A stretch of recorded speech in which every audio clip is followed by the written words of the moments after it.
Inalmahan ng mga residente sa may bahagi ng Mayhalige, Tondo, Maynila ang demolisyon ng isang pribadong kumpanya. Umapila sila sa korte para mapatawan ng temporary restraining order ang demolisyon. Si Margot Gonzalez magbabalita.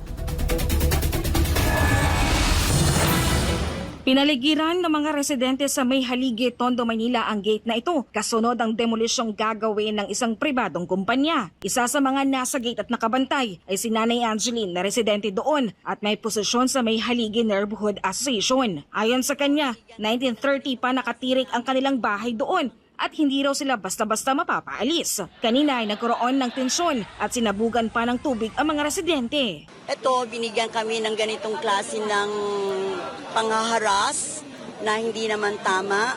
Gayong humihingi kami ng mga kaukulang papel na hindi naman maipagkaloob sa amin. Ipinanganak ako rito ng 1957, kaya ako ay 67 nang naninirahan. Pero ang aming pong bahay ay nakatirik na po dyan ng 1936.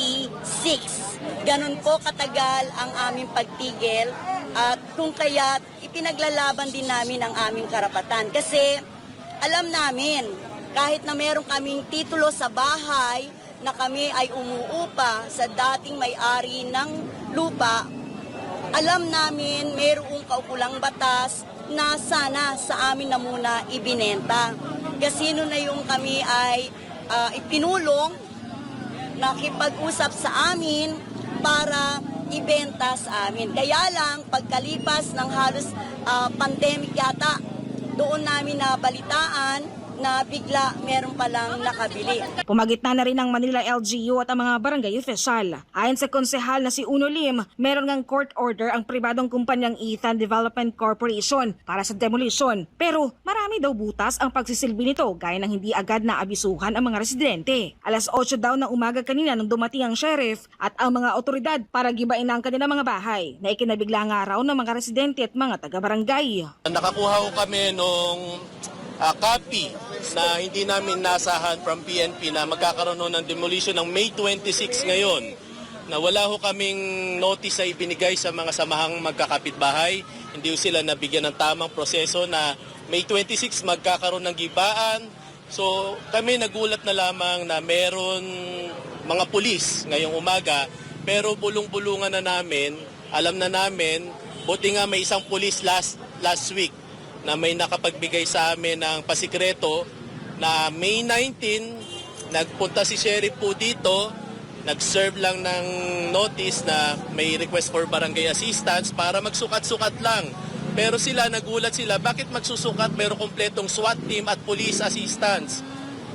Kaya kami nagduda, sabi nila, bakit ba sa SWAT team magsusukat ka lang? Umapila ngayon ng LGU at mga residente sa korte na mapatawan ng temporary restraining order ang demolition. Bukas, gugulong ang pagdinig hinggil dito. Ang mga residente patuloy daw magbabantay sa gate, lalo na't wala pang katiyakan na hindi sila paaalisin sa kanilang mga bahay. Nasa 1,000 residente ang maapektuhan ng demolition. Kasama na rito hindi lamang ang mga senior citizen, kundi pati na rin ang mga persons with disabilities. Tinitingnan ng LGU kung nasunod ng maayos ang proseso para sa demolition.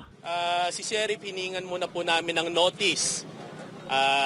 Ano ho yung order ng final and executory ho ba yung order ng demolition niya? Humingi po kami ng copy, wala ho siyang binibigay na kopya. So, ito ho ba dumaan sa PCUP, Philippine Commission for Urban Poor? Wala rin ho siyang binigay. Ang nabigay lang ho niya sa amin dahil sa pagpipimilit namin, transmittal letter lamang ho na nag-comply siya. So, doon sa PCUP Urban Poor, kailangan ho nakakomply, lahat to ay bago mo i-demolish yan, lahat talaga ay compensated. Wala akong binigay si sheriff. So bilang mga mambabatas, bilang government official, karapatan ho namin ang kapulisan at ang bawat isa ho sa mga dito ho, sa mga neighborhood association ay kailangan pangalagaan ho at walang masasaktan. Pero kanina ho nangyayari ho, talagang matigas po ang ita na kahit pakikiusap po ni Vice Mayor, pakikiusap po ni Nakonsel Awi, lahat ho kami nakikiusap na talagang alam ho namin na magkakaroon ng problema. Kaya wala ho kami magawa. Sabi ho niya sa amin, mapapa-stop lamang ho namin yan kung makakapagpalabas kayo ng TRO. Para sa Diyos at Pilipinas Kumahal, Margot Gonzalez, SMNI News.